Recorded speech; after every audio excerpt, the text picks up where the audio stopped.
ഞാൻ കുഞ്ഞുമോളോട് പറഞ്ഞു, നിനക്ക് ഇംഗ്ലീഷ് അറിയാത്ത സ്ഥലത്ത് നിനക്ക് നാവാൻ ഞാനുണ്ട്. എനിക്ക് കണ്ണൂർ ഭാഷ അറിയില്ല, അവിടെ നീ എനിക്ക് നാവായിക്കോ, കുഴപ്പമില്ല.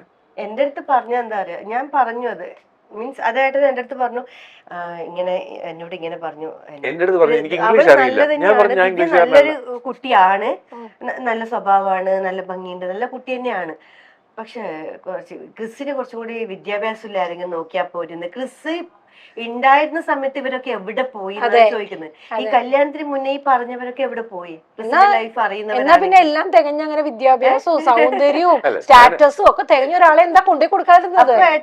ഞാൻ ഇങ്ങനെ പറഞ്ഞു കേട്ടാ, അത് എനിക്കത് ഫീലായപ്പോ ഞാൻ പറഞ്ഞ കേട്ടോ, ശരിയാന്ന്, എനിക്ക് പഠിപ്പില്ല. കാരണം 18 വയസ്സിൽ ഞാൻ പിന്നെ അവിടെ പഠിപ്പും മുടങ്ങിയ പിന്നെ എന്തോ ചെയ്യാൻ. നമ്മുടെ നാട്ടിൽ ഇംഗ്ലീഷ് മീഡിയം, അന്ന് ഇംഗ്ലീഷ് മീഡിയം നമ്മൾ പഠിച്ചില്ല, മലയാളം ഒരു അറിയാലോ.